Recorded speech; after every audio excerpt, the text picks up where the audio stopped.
Hi everyone. So I'm back today with another Copic coloring tutorial.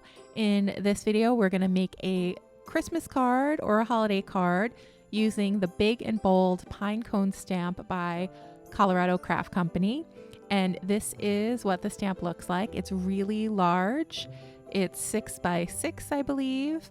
And we are going to use that large stamp in the middle that has the 2 pine cones and they're sitting or nestled on some pine needles. And by the time we're done with this Copic colored piece, it's going to end up looking like it's no line colored, even though we are going to stamp the image with some black memento ink. So that's what I'm doing here. I'm just stamping my ink onto the stamp to make sure I get a good impression. And then we are going to stamp the image onto some Express It blending card stock. That is my favorite card stock for Copic coloring. And I cut it into a half sheet size. So it's half of an 8.5 by 11 sheet of paper. And I'm just going to press down and make sure I get a good impression. And that looks good. So now I've taped it down to my workspace and we're going to start by coloring in the little pine needles. So we're going to use blue-green colors here. I find that the blue-green shade, it's the BG90s, that they look really, really nice for Christmas cards, and they also pair very well with the E40s, which are the colors that we're going to use for the pine cones themselves. So I'm going to start by just kind of tracing the outline of the pine needles, of the black pine needles that we stamped. And I'm just going to pen over them in some flicking motions with my Copic markers. And I'm taking my darkest Copic marker to start. So this is the BG99. And then I'm going to take one of my lighter midtones, the BG93, and use those same flicking motions. So you want the thickest part of the stroke to be at the branch, and then you want it to kind of fade out into a really thin, wispy line towards the end, just the way a pine needle looks. So that's what I'm doing here. I'm making sure that my strokes are pretty thick near the base of the stem, and then that they get really, really thin as we get further away to the tip of the pine needle. Now I'm going to take my BG96 and add some more pine needles. So what I'm doing here, the reason I'm using so many different colors is we just want to give some depth to our pine needles and make them look really full. And we want it to look like there are different strands of pine needle. So by using different colors, we kind of get this effect. And then I'm going to go over everything with my BG90 in those same flicks, and I'm going to make sure that it extends really, really far out so that it kind of looks like almost a little shadow, so that each of these little pine needles are casting their own shadow. And I just love the just whimsical look that this technique just gives to the leaves.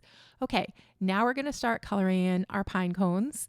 And the trick here is there is a little lip on each of the little buds. I'm not sure what you call them, buds or leaves of the pine cone. And we want to leave that lip pure white. So we're not going to touch it at all. And it's kind of hard to see. I actually colored over one of them right by where my thumb is there.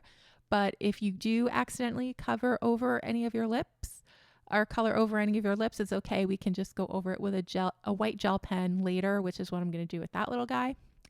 So I am just coloring in the base of all of our pine cones with E42. That's going to be my second to lightest shade that we're going to use on the pine cones. And I'm just kind of sketching in all of the area of the pine cone except for those little lips. So this way, as we keep going with our coloring and shading in the darker browns, we'll make sure that we preserve that little white area of where the lip is, because that's what's going to really make the pine cones come to life and look dimensional and look like they're filled with snow. And it's going to be really, really beautiful. So I'm just going kind of slow here, just filling in all of the pieces of the pine cone that is not the lip with my E42. And there are some areas where the lip has not been drawn in, but I thought it would be nice to include a little bit of snow around those parts. So I'm leaving those white as well. So I'm trying to make so that each of the little pieces of the pine cones, that each one has a little bit of white. So there's some place for the snow to sit on. And I'm just kind of carefully going around and around. And what I found was easiest for this piece was to kind of lay down all of the same color at the same time instead of going petal by petal or bud by bud. I think that would have just taken too long. And it also gives the area a chance to dry before you lay down the next color. So now we're going to go in with our second to darkest color, the E47. We're going to save the E49, which is the darkest, for the super dark areas that are in shadow. We'll do that at the very end.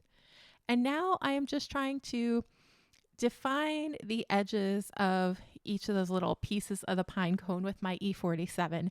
And this is what's going to help give that no line coloring look, because the E47 is so close to that black that by the time we're done with this, you're really not going to see any black. And I was really happy to use this technique with these pine cones because for no line coloring, it's a little bit hard for me. I've tried it, but I just, it's not pleasant for me because I can't see the lines that well. And I find myself struggling just to see where the lines are. So then even though I love the look of no line coloring, it's not fun for me or peaceful for me to color with no line coloring. So I tend to shy away from it. But with these pine cones, given that the pine needles are so dark and the edges of the pine cones are so dark, I was so happy that I was able to get a little bit of the joy and fun of no line coloring while still being able to see the edges of those lines of the stamped image.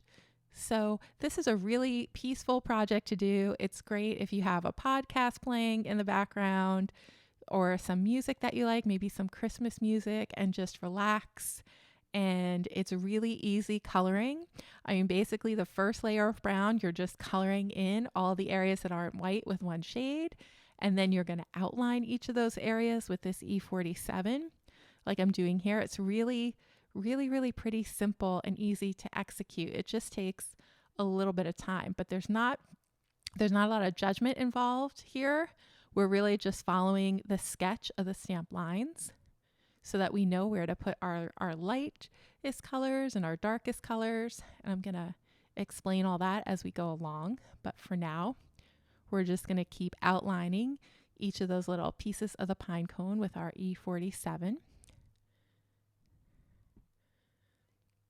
And in some areas, so see those little areas that have lines that fill the whole section, for those, that's where we're going to put our darkest shading. So those are the areas I'm going to go back over with the E49. But for now, I thought that I would just kind of fill them in more dark as we get to them, just to kind of take some of the work away as we get there with our E49. And also because at this point, I'm getting more comfortable with the stamped image.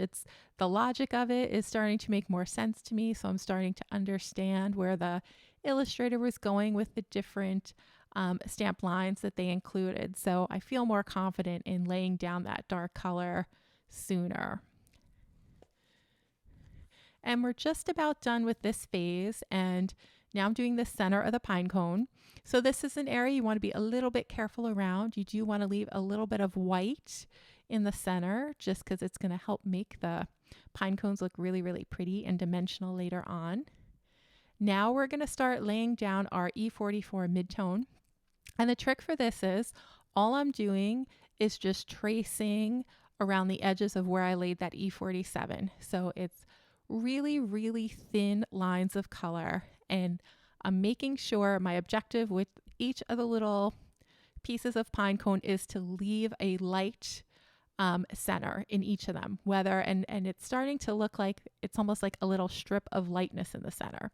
So as long as you just leave some lightness you're going to be just fine. Don't worry so much about blending the E47 perfectly into the E44 at this point, because we're going to have a couple more chances to go back and blend this. For now, all you're doing is trying to get a light blend between the E47 and that base color.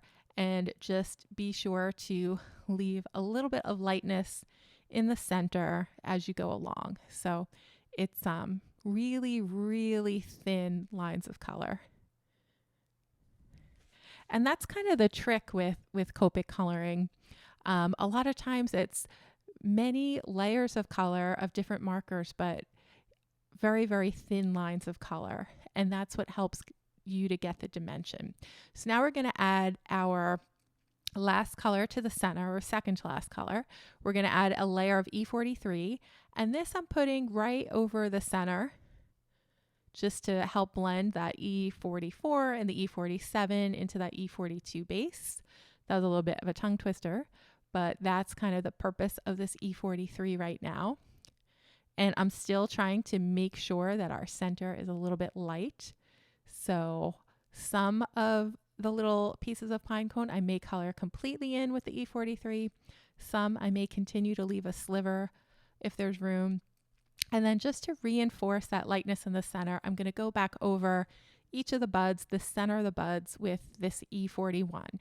And that's a trick that I use often. So if you ever want to take color away from your images, don't reach for the colorless blender so quickly. Try with the lightest shade of the color that you're using. So E40 or E41 would work great here for that. So in place of the colorless blender, you just use a marker that has very little pigment of the same color that you used to color in. Now we're going to add in our darkest shading with E49.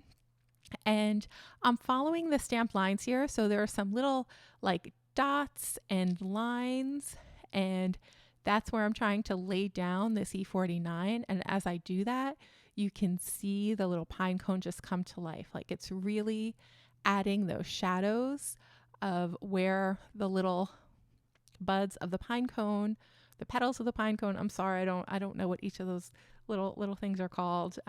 We'll just call them buds or petals for now, or pieces of pine cone. You can really start to see the pine cone come alive because we're adding that shading right underneath each of the little buds. And it looks especially gorgeous when you add a really dark line, like right underneath that snow line.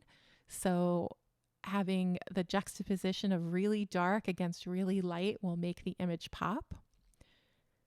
So we have that going on in a few places. And I'm adding this darkest shading right underneath each of the little buds, and then also kind of following along where I see those straight lines that are stamped into the image. But I'm not coloring up all the straight lines. I'm just adding some little flicks. I want some of those lines to show through. And I'm just going to keep working my shading all the way up into the center of the pine cone. And we are going to add a little bit of a blending color once we're done adding this really dark E49, just to tie everything together.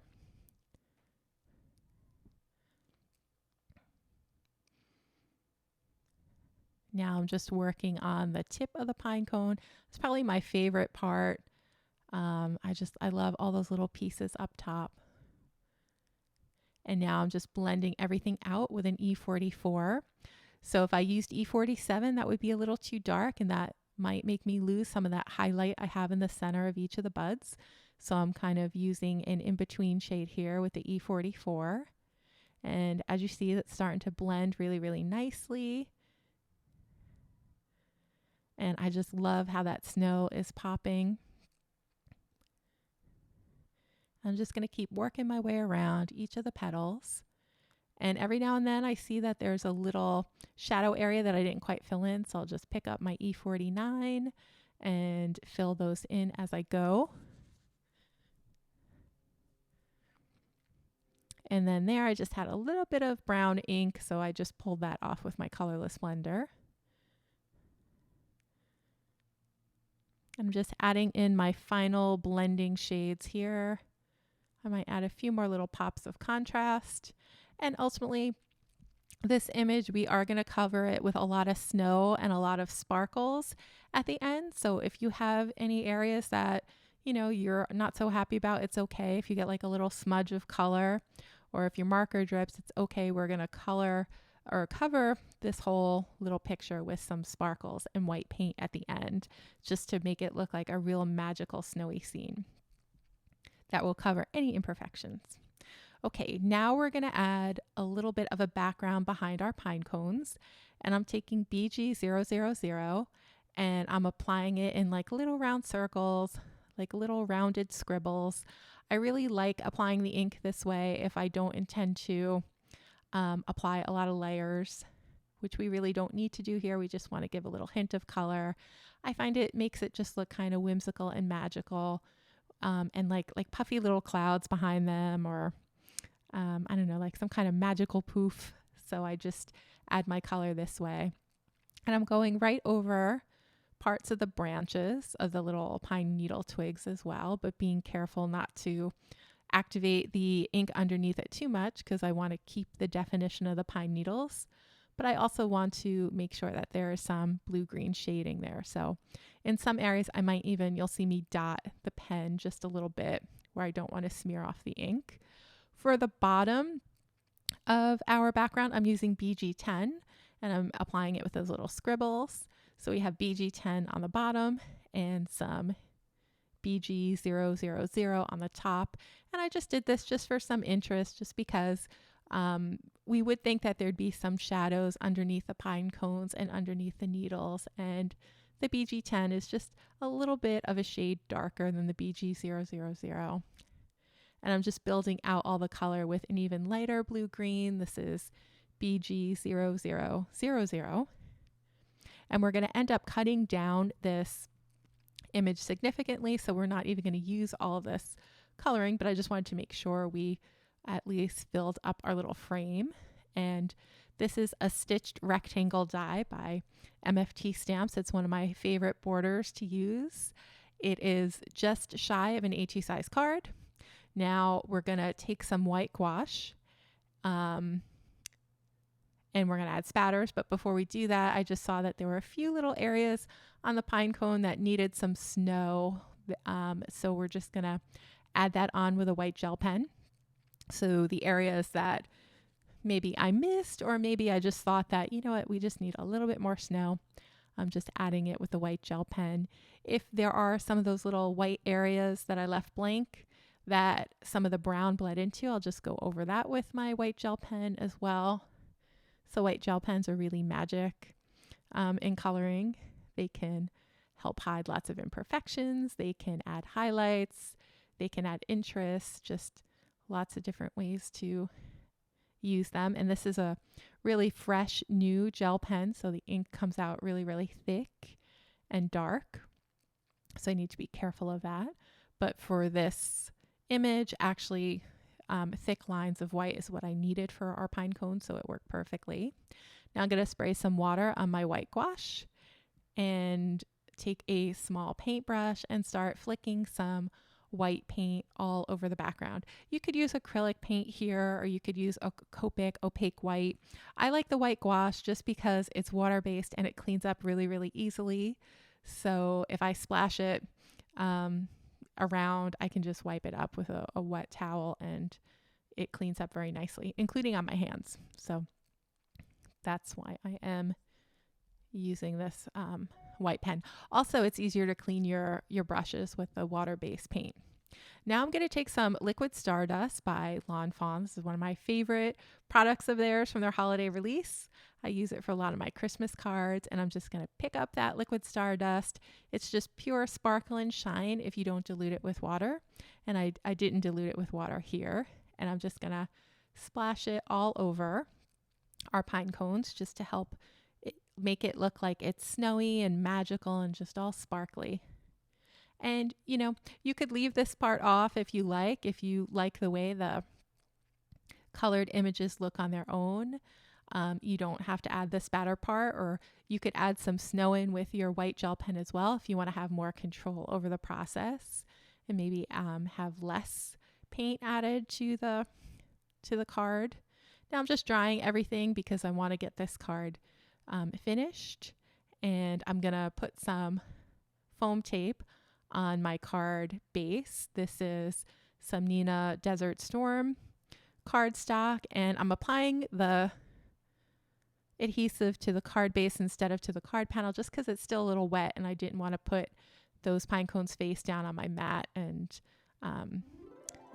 smear the ink. So there you have it. There's our card for today, and I am trying to figure out where to put the sentiment, and I thought that it was best on the inside of the card. That painting on the front was just so pretty, I didn't want to cover it up. But I will show you another version that has the sentiment on the front of the card in case you'd like to do that.